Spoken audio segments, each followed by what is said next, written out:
आप 9वीं कक्षा के सभी छात्र छात्राओं को निवेदन है, आप सभी ने अपना स्थान ग्रहण करके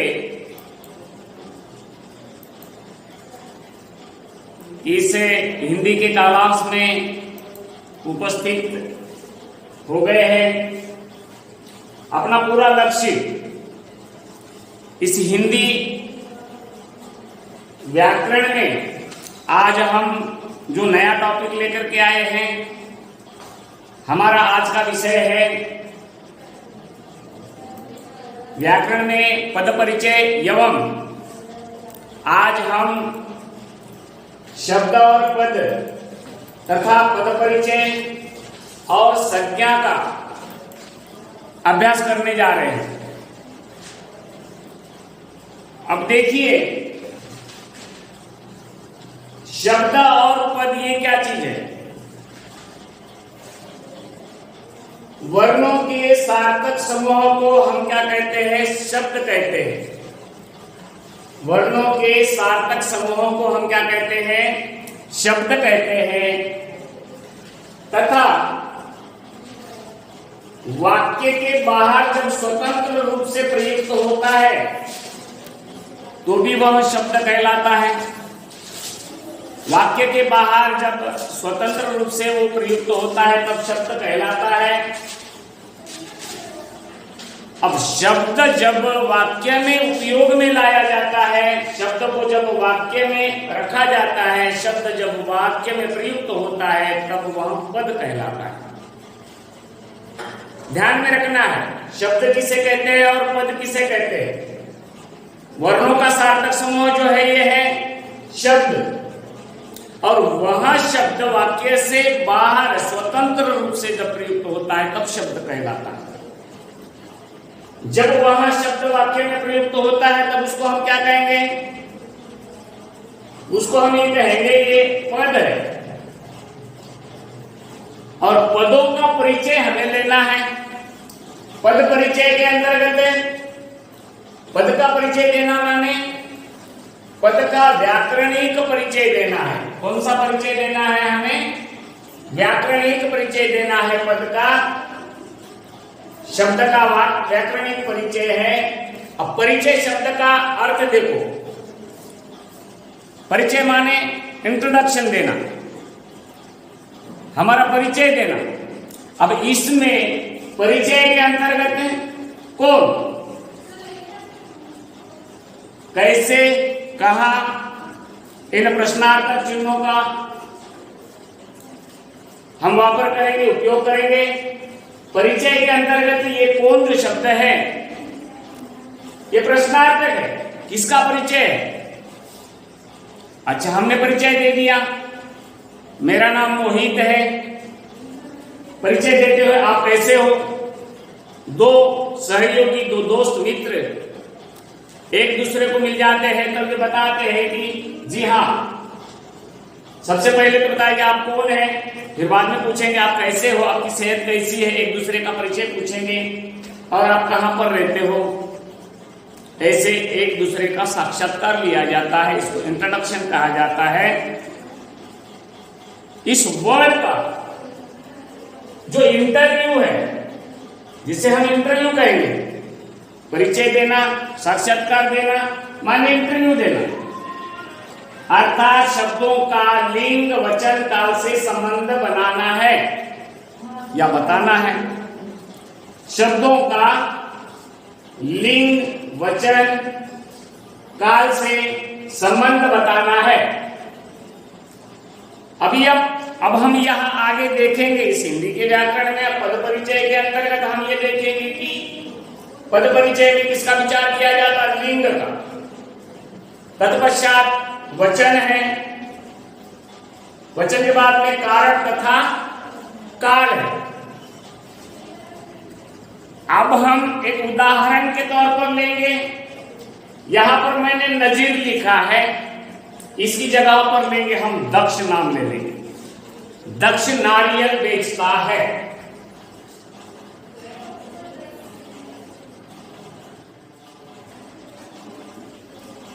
कितना अच्छा नाम है ये, दक्ष नारियल बेचता है। अब यहां पर दक्ष जो है ये एक संज्ञा है, ये विशेष और निश्चित नाम है। और ये कौन सी संज्ञा है? अब दक्ष नारियल बेचता है, इसमें हमको देखना है कि लिंग, वचन, कारक तथा काल का विचार करना है। इसका मतलब ये नहीं कि अपनी कक्षा का दक्ष नारियल बेचे, ये नहीं है। उदाहरण के लिए हमने यहां पर जो शब्द लिया है, यहां जो नाम लिया है, ये दक्ष है, यह है व्यक्तिवाचक संज्ञा, किसी व्यक्ति का नाम है। दक्ष जो है ये व्यक्तिवाचक संज्ञा है। अच्छा, यहां पर बेचता है, ये पुल्लिंग स्वरूप दर्शाता है। यहां पर हमने नहीं कहा कि बेचती है, यहां पर जो ये क्रिया जो है ये उसके स्त्रीलिंग व पुल्लिंग का अर्थ स्पष्ट करती है। बेचता है यानी व्यक्तिवाचक संज्ञा है और वह पुल्लिंग है। अब हम आगे सोचेंगे, इसमें है जो क्रिया आई है शब्द का उपयोग हम कैसे करते हैं? है, था और होगा। देखिए, है, था और होगा। अब देखेंगे, है हमें प्रेजेंट टेंस की जानकारी देता है, था शब्द जो है ये पास्ट टेंस बताता है और होगा जो है ये फ्यूचर टेंस का अभ्यास कराता है। अब है में वर्तमान काल, था में भूतकाल है तथा होगा जो शब्द है ये भविष्यत काल की जानकारी देता है। अब दक्ष नारियल बेचता है इसमें ये काल बताता है कि वर्तमान काल की जानकारी देता है। यह है वर्तमान काल, दक्ष नारियल बेचता है। इस वाक्य का जो व्याकरणिक परिचय है, अब इसमें ये कर्ता कारक है, कर्ता कारक है, ये कारक लिंग, वचन, कारक तथा काल का अभ्यास करते समय हमें इस वाक्य का, इस शब्द का जो व्याकरणिक परिचय है इसको ही पद परिचय कहा जाता है। इसको क्या कहा जाता है? पद परिचय कहा जाता है। इस वाक्य में जो भी कर्ता आया है, क्रिया है, कारक है, वचन है, लिंग है, इन सभी का जब अभ्यास करते हैं इसी को हम क्या कहेंगे? पद का परिचय कहेंगे। अभी इसमें व्यक्तिवाचक है, पुल्लिंग है, एक वचन है। बेचारा दक्ष जो है अकेला बेचता है, किसी की सहायता नहीं है उसको, ये अकेला बेच रहा है, बहुत कड़ी मेहनत करता है, परिश्रम करता है, इसको किसी की मदद नहीं है और बिना सहायता के दक्ष अकेला बेच रहा है। अकेला माने एक वचन है, यहाँ पर एक वचनी है, व्यक्तिवाचक संज्ञा है, पुल्लिंग है तथा वर्तमान काल में है। यह वाक्य और कर्ता कारक है, इसी को हम पद परिचय कहेंगे। अब आगे हम बढ़ते जाएंगे और एक वाक्य लेंगे, लड़के क्रिकेट खेल रहे हैं। अब लड़के क्रिकेट खेल रहे हैं, यहां पर दूसरा उदाहरण लेंगे।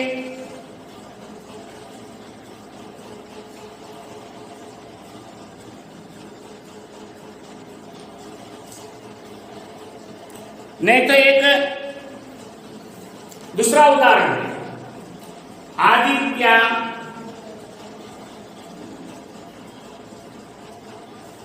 चाय बनाता है। आदित्य जो शब्द है यह है पुल्लिंगी, यह है संज्ञा व्यक्तिवाचक तथा एक वचनीय है। बेचारा अकेला चाय बनाता है, उसको किसी की सहायता नहीं है, इसलिए यह एक वचनी है, पुल्लिंगी है, व्यक्तिवाचक है और बनाता है। ये जो क्रिया का पता चलता है, यहाँ वर्तमान काल की क्रिया है, कर्ता कारक है, इन सभी चीजों का हमें परिचय होता है इसमें पद परिचय में। अब हम आगे बढ़ेंगे, आगे ये बताना चाहेंगे हम कि संज्ञा शब्द क्या है। संज्ञा शब्द का शाब्दिक अर्थ है नाम। यहां तक हम आ गए। अब संज्ञा शब्द का अर्थ देखेंगे हम। सभी छात्रों को इस पट पर जो लिखा जा रहा है वहां स्पष्ट रूप से दिखाई दे रहा है, मैं ये समझ सकता हूं। तो आप सभी ने अपना लक्ष्य इस पट की ओर रखना है। अध्यापक जी क्या बोल रहे हैं इसके तरफ ध्यान देना है, क्योंकि व्याकरण का एक बेसिक नॉलेज है, बेसिक ज्ञान है। अब आगे हम ये देखेंगे संज्ञा शब्द क्या है।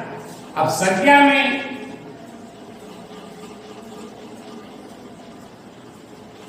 संज्ञा शब्द का शाब्दिक अर्थ है नाम।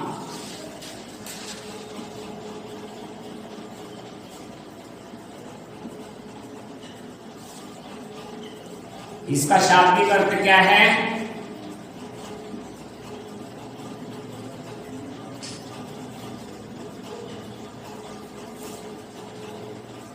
नाम है। अब मैंने कल बताया, कल की क्लास में मैंने बताया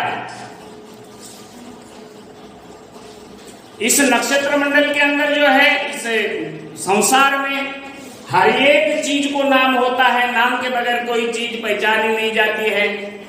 किसी चौराहे पर चलो हम दोस्त दूर से किसी को देख रहे हैं, वह लड़का जा रहा है मगर उसका नाम का पता नहीं है। हम दूर से बोल रहे हैं कि वह लड़का जा रहा है। यहां पर छात्राएं बैठी हुई है, वहां पर छात्राएं हैं मगर किसी विशेष अथवा निश्चित किसी छात्रा का नाम नहीं है यहां पर। मगर इसमें संज्ञा में नाम का पता चलता है। किसी व्यक्ति, वस्तु, स्थान, प्राणी या भाव के नाम का बोध कराने वाले शब्दों को हम क्या कहते हैं? संज्ञा कहते हैं। संज्ञा की परिभाषा, संज्ञा की क्या है? ये परिभाषा है और ये परिभाषा बहुत आसान है, समझने लायक है। परिभाषा में से ही हम पूरा ज्ञान हासिल कर सकते हैं। अब संज्ञा शब्द की परिभाषा क्या है?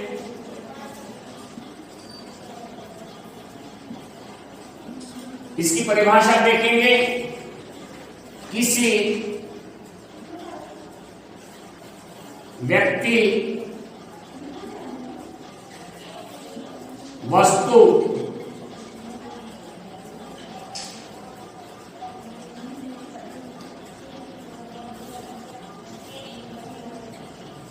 स्थान,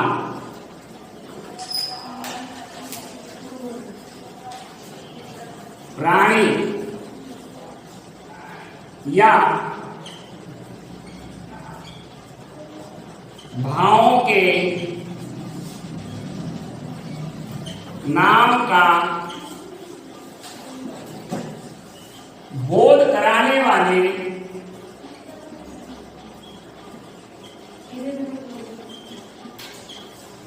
शब्दों को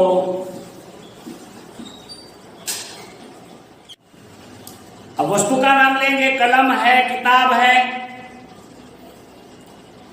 स्थान, किसी स्थान का निश्चितीकरण होता है और विशेष स्थान बताया जाता है। इसमें प्राणी, गाय, बैल, भैंस, रीछ, भेड़िया, चित्ता, ये प्राणियों के नाम है। या भाव जो होते हैं, हमारे मन के भाव होते हैं, फीलिंग्स जिसको कहते हैं हम, के नाम का बोध कराने वाले शब्दों को ही संज्ञा कहते हैं। अब देखिए कितनी आसान परिभाषा है संज्ञा शब्द की। ये बेसिक नॉलेज है। हमें संज्ञा की जानकारी तथा संज्ञा का जो अभ्यास है ये 6वीं कक्षा से ही शुरुआत है। मगर आज हमें 9वीं तथा 10वीं कक्षा में इस अभ्यासक्रम को समाविष्ट किया गया है। इसलिए बेसिक तौर पर संज्ञा शब्द की जानकारी, संज्ञा शब्द की परिभाषा हमें देखनी। किसी व्यक्ति, वस्तु, स्थान, प्राणी या भावों के नाम नाम का बोध कराने वाले शब्दों को हम संज्ञा कहते हैं। अब आगे बढ़ेंगे, यहां पर हम बताएंगे सूरज को बेटा हुआ, उसका नाम उदय रखा गया, वह दूध पीता है और परिवार का नया सदस्य बन गया है। अब यहां पर इस कहानी में एक छोटी सी कहानी सुनाता हूं, और कहानी भी बहुत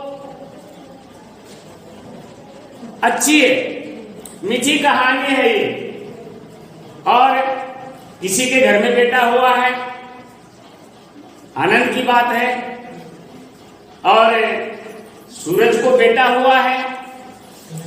अब सूरज जो शब्द है ये व्यक्तिवाचक संज्ञा है, अब बेटा जो शब्द है ये जातिवाचक संज्ञा है। बेटा जो शब्द है ये जातिवाचक संज्ञा है, सूरज जो है व्यक्तिवाचक, और उसका नाम उदय रखा गया, उदय भी व्यक्तिवाचक संज्ञा है। सूरज ने अपने बेटे का नाम क्या रखा? उदय रखा है। कितना अच्छा नाम रख दिया उन्होंने।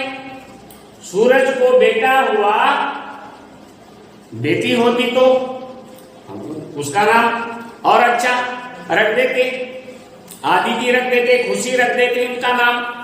तो देखिए, सूरज को बेटा हुआ, उसका नाम उदय रखा गया, वह दूध पीता है। अब दूध शब्द जो है ये द्रव्यवाचक संज्ञा है। दूध शब्द जो है ये द्रव्यवाचक संज्ञा है, तथा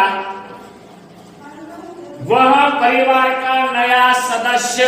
परिवार शब्द जो है, परिवार में अनेक सारे लोग रहते हैं जिसे हम कुटुंब कहते हैं। समिति शब्द है, सेना है, कक्षा है, दल है, कमिटी शब्द है, ये समूहवाचक संज्ञा के शब्द है। अब आगे हम एक वाक्य और जोड़ेंगे इसमें। यहां पर जो है वह परिवार का एक सदस्य बन गया। परिवार शब्द समूहवाचक संज्ञा है, परिवार का सदस्य बन गया। और क्या है? वह हंसते रहता है। हंसना और रोना तो इंसान की उपजत प्रवृत्ति है, जन्म से ही सीख जाते हैं। बाय बर्थ कम हंसता रहता है। हंसना जो है ना, ये फीलिंग्स है, मन के भाव है। कोई हंसता है तो कोई रोता है, यह हमारे मन की क्या है? भाव है। वहां क्या करते रहता है? हंसते रहता है। तो ये है भाववाचक संज्ञा।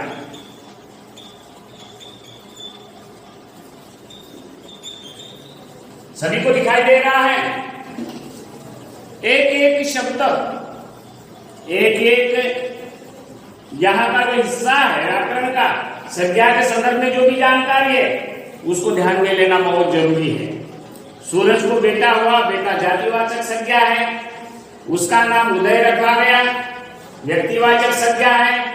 वह दूध पीता है, दूध शब्द जो है ये द्रव्यवाचक संज्ञा है। और परिवार का नया सदस्य बन गया, घर में एक नया सदस्य आ गया, और खुशी की बात है। अब देखिए, वह हंसते रहता है। हंसना, रोना, आनंद है, खुशी है, दुख है, शोक है, ये जो है हमारे मन के भाव है।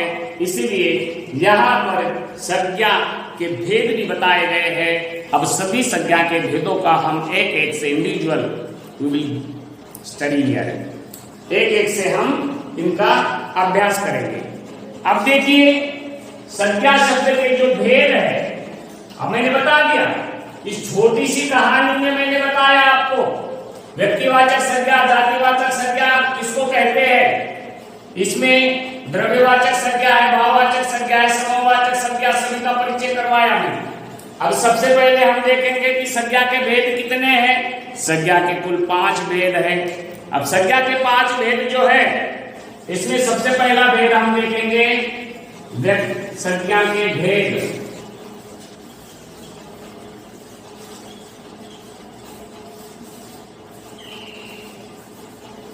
संज्ञा के भेद है। अब इसमें सबसे पहला देखेंगे भेद हम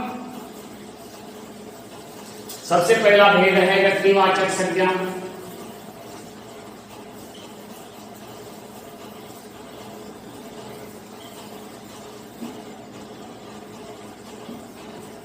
देखो छात्रों, इसकी परिभाषा ये है, ध्यान में रखना है, परिभाषा में ही उसका पूरा अर्थ छिपा हुआ है, परिभाषा में ही उसका अर्थ छिपा हुआ है। अब व्यक्तिवाचक संज्ञा जो है, इसमें किसी विशेष व्यक्ति, वस्तु, स्थान या भाव की निश्चित अथवा संपूर्ण जानकारी जिसमें मिलती है उसको हम व्यक्तिवाचक संज्ञा कहते हैं। अब यहां पर व्यक्तिवाचक संज्ञा की परिभाषा जो है, व्यक्तिवाचक संज्ञा की परिभाषा यह है कि किसी विशेष व्यक्ति, वस्तु अथवा स्थान का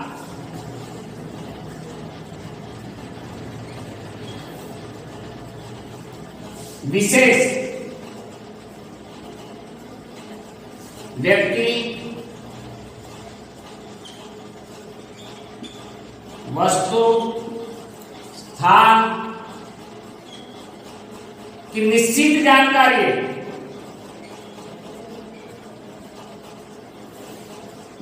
इनकी निश्चित जानकारी स्थान की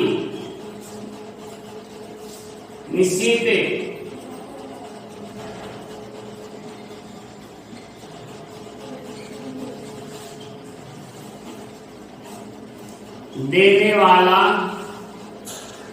देने वाले शब्द व्यक्तिवाचक संज्ञा कहलाते हैं।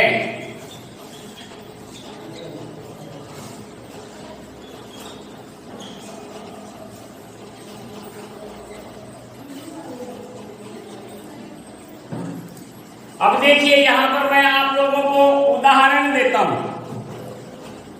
उदाहरण के तौर पर हम ये लेंगे, यहां पर ये सबने देख लिया है, छोटी सी कहानी को आप सभी ने पढ़ लिया होगा, सुन लिया और समझ लिया होगा। आपको निरीक्षण करना है, परीक्षण करना है, जैसा कि हम यहां से बोध कर रहे, ज्ञान दे रहे, अध्यापन कर रहे हैं। अब यहां पर हमें ये देखना है, व्यक्तिवाचक संज्ञा के जो उदाहरण है, बहुत अच्छे उदाहरण है। डॉक्टर भीमराव अंबेडकर जी ने भारत का संविधान रचा है। व्यक्तिवाचक संज्ञा के उदाहरण है।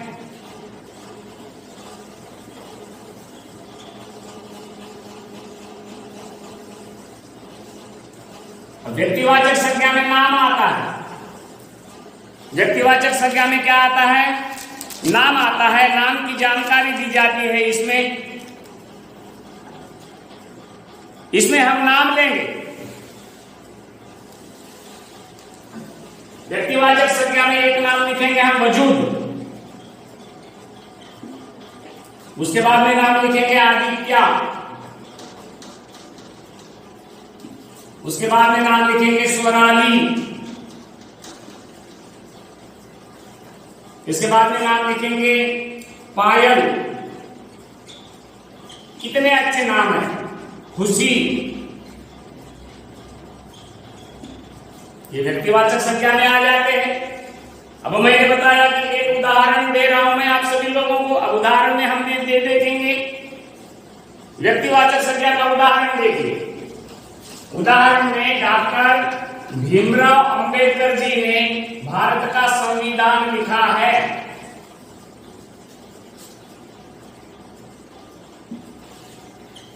डॉक्टर भीमराव अंबेडकर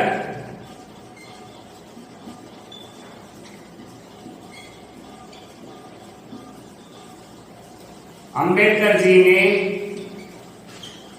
भारत का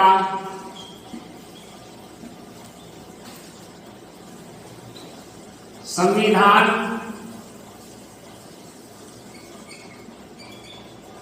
लिखा है। अब सभी छात्रों को निवेदन है कि ये भीमराव शब्द जो है ये व्यक्तिवाचक संज्ञा है। इस शब्द का परिचय पूरा देता है। ये व्यक्ति है, निश्चित है, विशेष है। और संविधान शब्द जो है ये किसी एक किताब का नाम है, ये महान किताब का नाम है संविधान। और ये क्या हो गई, ये संविधान शब्द जो है ये भी हमें पद का परिचय कराता, अम्बेडकर विशेष नाम है यहां पर। अब दूसरी किताब का नाम लेंगे हम, ऋग्वेद भारत का सबसे पहला वेद है।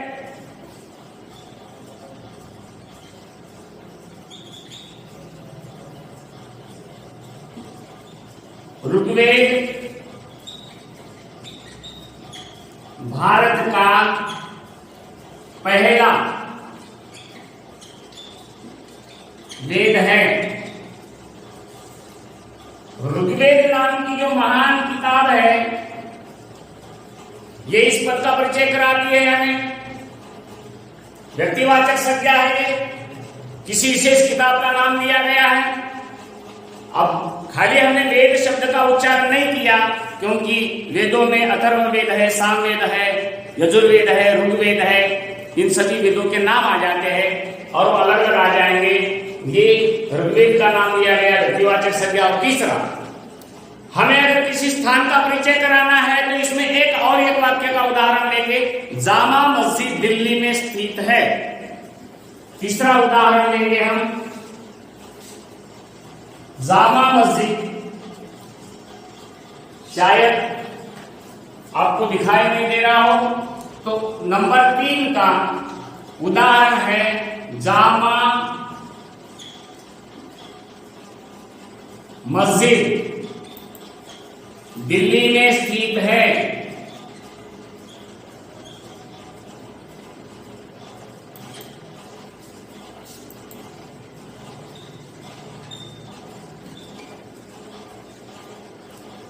अब यहां पर व्यक्ति का नाम बताया गया, यहां पर वस्तु का नाम बताया गया तथा ये स्थान का नाम बताया गया है दिल्ली। कहां पर स्थित है जामा मस्जिद? जामा मस्जिद दिल्ली में स्थित है और ये दिल्ली जो है एक स्थान का नाम है। यहाँ पर जैसे कि हमने परिभाषा में देखा है, किसी विशेष अथवा निश्चित व्यक्ति, वस्तु या स्थान का जहां पर हमें बोध होता है ये व्यक्तिवाचक संज्ञा कहलाती है। भीमराव जी जो है ना विशेष व्यक्ति है, बहुत महान व्यक्ति है, निश्चित है। दूसरी बात, ऋग्वेद जो है, ऋग्वेद हमने बता दिया कि ये किसी विशेष किताब का नाम है, पुराण का नाम है ये। अब जामा मस्जिद जो है ये पवित्र स्थल है, ये कहां पर स्थित है? दिल्ली में स्थित है। यहाँ स्थान की जानकारी मिल गई हमको।